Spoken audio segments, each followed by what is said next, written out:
Around 20 दिन बचे हैं सीईटी एग्जामिनेशन का फॉर्म फिल करने के लिए। 12 फरवरी लास्ट डेट है। तो मैं रिक्वेस्ट करूंगा, अगर अभी तक आपने एमबीए सीईटी का फॉर्म फिल नहीं किया है तो डेफिनेटली आप ये वीडियो को पूरा देख के आपके सारे डाउट्स क्लियर करके फॉर्म फिल कर सकते हो। काफी सारे स्टूडेंट्स का क्वेरीज आ रहा था रिगार्डिंग कैस्ट सर्टिफिकेट, आधार कार्ड अपडेट एक्सेट्रा एक्सेट्रा। ये सारे डाउट्स मैं इस वीडियो में क्लियर करूंगा। इस वीडियो में मैं टाइम स्टैम्प्स भी डाल दूंगा, तो आप जाके चेक कर सकते हैं एग्जैक्टली जो आपका डाउट है वो कहाँ पर है एंड आप उसको रिजॉल्व कर सकते हैं। So let's get right into the video. सबसे पहले सीईटी के वेबसाइट पे आ जाएंगे। वेबसाइट का लिंक यहाँ पे आप देख सकते हो। यहाँ पे आने के बाद में सीईटी एग्जामिनेशन पोर्टल पे क्लिक करेंगे। रजिस्ट्रेशन का वीडियो मैंने ऑलरेडी बनाया है, उसका लिंक मैं डिस्क्रिप्शन में डाल दूंगा। आप डेफिनेटली वो वीडियो जाके चेकआउट कर लेना।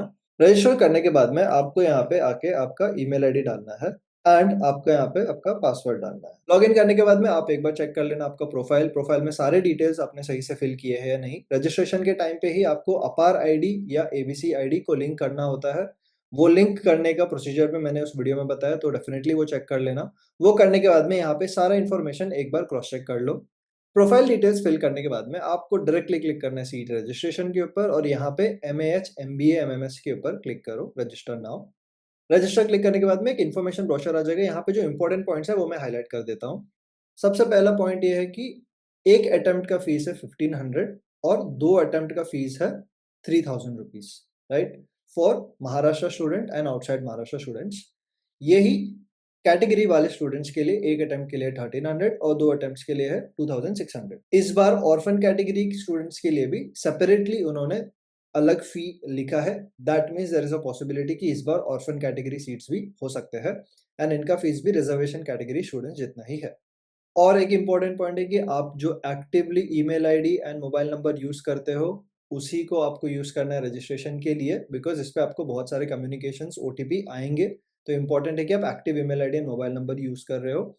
एंड यहाँ पे एक और चीज लिखा है कि फीस सबमिट करने के बाद में आप फॉर्म को एडिट नहीं कर सकते। तो डेफिनेटली इस वीडियो के एंड तक देखो एंड कोई मिस्टेक्स मत करो व्हाइल फिलिंग द फॉर्म। ठीक है, अभी हम क्लिक करते हैं एक्सेप्ट पे एंड प्रोसीड करते हैं एप्लीकेशन फॉर्म फिलिंग पे। इस साल का सीईटी का फॉर्म फिल करना बहुत आसान है, बिकॉज ये ऑलरेडी आपने जो प्रोफाइल पे डेटा फिल किया है वो यहाँ पे पिक कर लेता है। बहुत सारे लोगों का डाउट है कि अपार आईडी एंड एबीसी आईडी अलग अलग है, तो किससे अप्लाई करना चाहिए। आप किसी से भी अप्लाई कर सकते हो, दोनों भी सेम ही कंसिडर किया जाता है। APAAR ID is as good as ABC ID. Then आपका डेट ऑफ बर्थ, आपका फोन नंबर एक्सेट्रा ये सारे इन्फॉर्मेशन चेक करने के बाद में आपको क्लिक करना है सेव एंड प्रोसीड।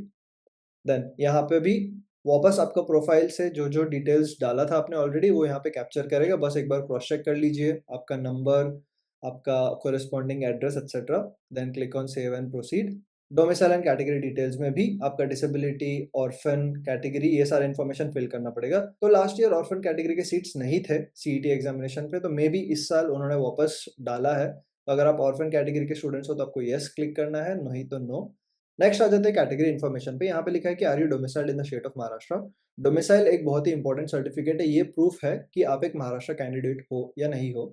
डोमिसाइल के लिए आपको आपके लोकल गवर्नमेंट अथॉरिटी के पास जाके एक सर्टिफिकेट बनवाना होता है। वो सर्टिफिकेट का मतलब ये है कि आप महाराष्ट्र में ही रहते हो बहुत टाइम से। तो अगर आपके पास वो सर्टिफिकेट है, ओनली आपके पास वो सर्टिफिकेट है, तो ही आप एक महाराष्ट्र कैंडिडेट कहलाए जाओगे। तो आपको यहाँ पे यस क्लिक करना है। यहाँ पे सबमिट करना नहीं है फॉर्म, तो आप अभी भी जाके बना सकते हो अगर आपके पास डोमिसाइल सर्टिफिकेट नहीं है। देन यहाँ पे आपको क्लिक करना है सबसे पहले कि आप कौन से कैटेगरी में आते हो। जो भी कैटेगरी में आते हो वो कैटेगरी में क्लिक कर देते हैं। एंड यहाँ पर बहुत सारे स्टूडेंट्स को कैस्ट सर्टिफिकेट का डाउट था। तो फॉर एग्जाम्पल मैं ये कैटेगरी सेलेक्ट कर लेता हूँ, फिर ये पूछता है which caste do you belong to. तो यहाँ पर आप कोई भी जो आपका रेस्पेक्टिव कास्ट है वो सेलेक्ट कर सकते हैं। फिर ये पूछता है do you possess caste certificate. अब बहुत सारे स्टूडेंट्स को कैस्ट सर्टिफिकेट अभी तक उनके पास है नहीं या उनका वैलिडिटी खत्म हो गया। तो आपको यहाँ पे 3 ऑप्शन है। अगर आपके पास कैस्ट सर्टिफिकेट अवेलेबल है तो आप अवेलेबल क्लिक करके वो सर्टिफिकेट का नंबर्स एक्सेट्रा सारे डिटेल्स जो सर्टिफिकेट पे यहाँ पे डाल सकते हो। बट अगर आपके पास कैस्ट सर्टिफिकेट नहीं है तो ये 2 ऑप्शन पे बहुत सारे स्टूडेंट्स कंफ्यूज हो रहे हैं। सबसे पहले तो अप्लाइड बट नॉट रिसीव्ड वही स्टूडेंट्स कर सकते हैं जिन्होंने एक्चुअली कैस्ट सर्टिफिकेट के लिए अप्लाई किया है।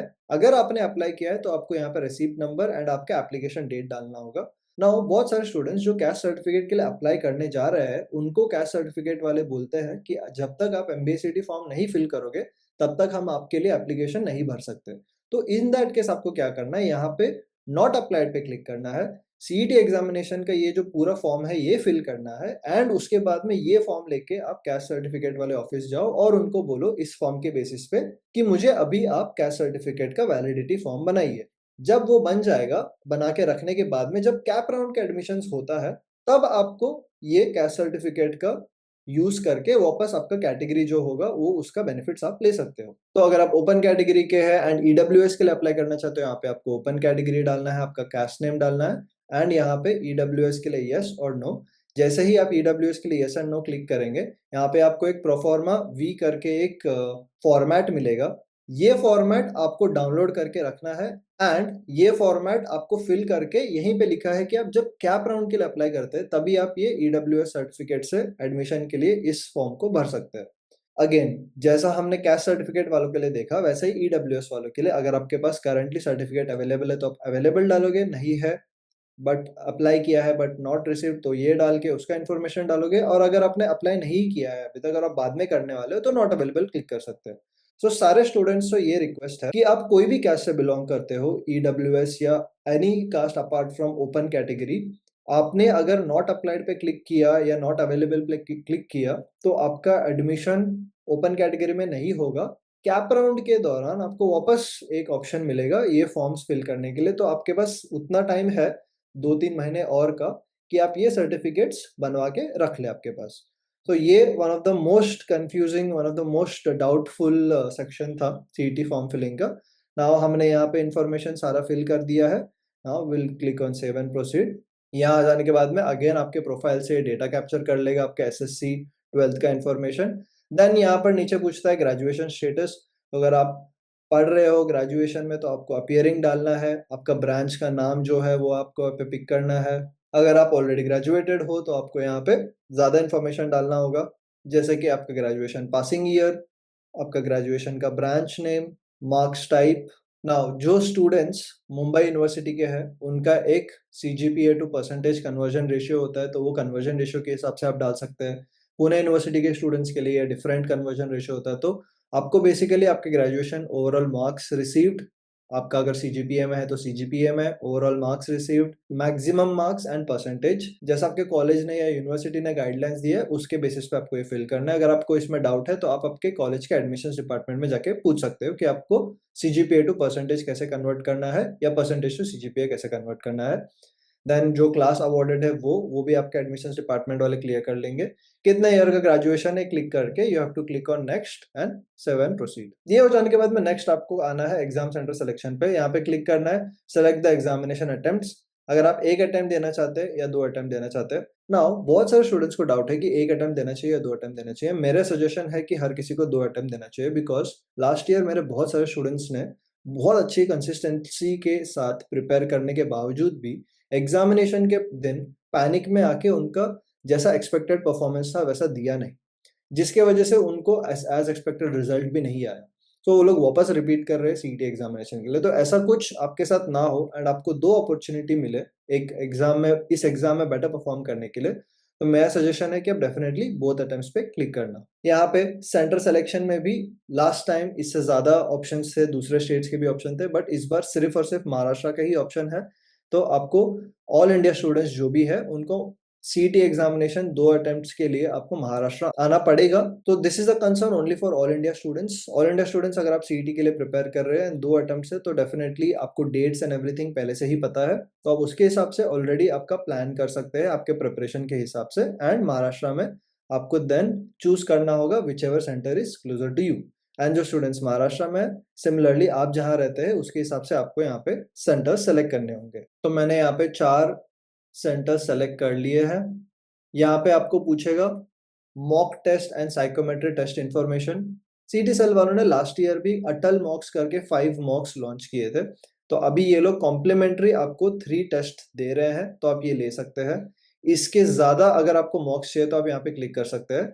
मेरे सजेशन में आप ऑलरेडी अगर एक सीरियस एस्पिरेंट हो तो आपने कहीं जगह से मॉक ले चुके रहेंगे एंड आपके पास already enough abundant amount of mocks है। एंड ऐसा भी नहीं है कि लास्ट ईयर उन्होंने जो मॉक्स रिलीज किया था उससे और सीईटी एग्जामिनेशन के एक्चुअल एग्जाम में बहुत ज़्यादा रिलेटेबिलिटी था, बिल्कुल भी ज़्यादा रिलेटेबिलिटी नहीं था। तो मेरा सजेशन है कि 3 इनफ होंगे जस्ट टू अंडरस्टैंड कैसा लेवल का ये लोग प्रिपेयर कर रहे हैं। बट आपके पास जो दूसरे मॉक्स रहेंगे, हमारे टीटीपी के मॉक्स या दूसरे कोई भी इंस्टीट्यूट के मॉक्स जो आपने लिए होंगे, that are also good enough. So 3 complimentary जो मैं आपको मिल रहा है, वो आपको ले लेना चाहिए एंड बाकी आपको कुछ यहाँ पे लेने की ज़रूरत नहीं है। तो यहाँ पे डेफिनिटली 0 सेलेक्ट करना। साइकोमेट्री टेस्ट की भी ज़रूरत नहीं है फॉर एमबीए एस्पिरेंट्स, तो आप यहाँ पे 0 सेलेक्ट कर सकते हैं। देन आपको क्लिक करना है red and understood and save and next. अभी तक आपने बहुत सारे एग्जामिनेशन के लिए फोटोज एंड सिग्नेचर फिल किया होगा, बट स्टिल आप यहाँ पे गाइडलाइंस पढ़ लीजिए। आपको 20 KB टू 5 MB का जेपेग फॉर्मेट वाला ही फोटो अपलोड करना है एंड आपका सिग्नेचर भी ब्लैक या ब्लू पेन से ही आपने लिया हुआ होना चाहिए। ऑलरेडी जो मेरे फोटो है मैं अपलोड कर देता हूँ। देन आपको डॉक्यूमेंट टाइप, यहाँ पे बहुत सारे ऑप्शन है, जो भी डॉक्यूमेंट आपको क्लिक करना है वो क्लिक कर सकते हैं। नाउ आपका सीईटी का फॉर्म फिल हो गया है। यहाँ पे आपको सारा इन्फॉर्मेशन एक बार कंफर्म कर लेना चाहिए। अभी तक हमने फी पे नहीं किया है, तो ये सारा इन्फॉर्मेशन एक बार कंफर्म कर लीजिए। आपका कैंडिडेट नेम से लेके मोबाइल नंबर से लेके आपका एड्रेस, डोमिसाइल डिटेल्स, 10th-12th के मार्क्स एक्सेट्रा, ये सब देखने के बाद में आपने जो डॉक्यूमेंट्स डाला है, अगर आप कैस्ट से बिलोंग करते हो, ईडब्ल्यू से बिलोंग करते हो, तो उसके अगर आपके पास वैलिडिटी है तो डालना होगा, नहीं है तो नो वरीज, बाद में डाल सकते हैं। ये सब चेक करने के बाद में आपको क्लिक करना है कंटिन्यू एंड आपको पूछेगा are you sure you want to proceed with the payment, तो click on yes and then you have to click on proceed to payment. Successfully payment करने के बाद में यहाँ पे आपको डन पे क्लिक करना है। एक और बार आपको आपका फाइनल एप्लीकेशन फॉर्म दिख जाएगा, इसको आपको प्रिंट करके रख लेना है एंड जब आप हॉल टिकट आएगा तभी आपको ये एप्लीकेशन नंबर जो यहाँ लिखा है ये आपको काम आने वाला है एंड ये कैप राउंड में भी आपको काम आएगा। तो डेफिनेटली एप्लीकेशन फॉर्म को प्रिंट आउट करके आपके व्हाट्सएप में या फिर डेस्कटॉप पे सेव करके रख लेना। So this is how you fill the CET examination form. सारे डाउट्स इसमें मैंने क्लियर किए, कैस्ट सर्टिफिकेट से लेके आधार कार्ड से लेके अपार आईडी एक्सेट्रा एक्सेट्रा, सारा इन्फॉर्मेशन क्लियर है। इसमें कुछ भी इन्फॉर्मेशन में आपको कहीं पर भी डाउट आता है तो आप कमेंट सेक्शन में डाल सकते हो, मैं उसको रिप्लाई कर दूंगा। हम लोग एक नया क्रैश कोर्स भी लॉन्च कर रहे हैं 7 फरवरी से, तो अगर आप इंटरेस्टेड है, सीईटी एग्जामिनेशन के लिए एक सीरियस एस्पिरेंट है, तो डेफिनेटली आप हम लोग को ज्वाइन कर सकते हैं। The top percentile has an amazing record of sending a lot of students to JBMS. So if you are someone who's seriously preparing for JBMS, definitely consider the top percentile. You can talk to our students, you can talk to our past year students who are in JBMS currently, and then take a decision to join us or not. So thank you so much for watching this video. See you again in the next one.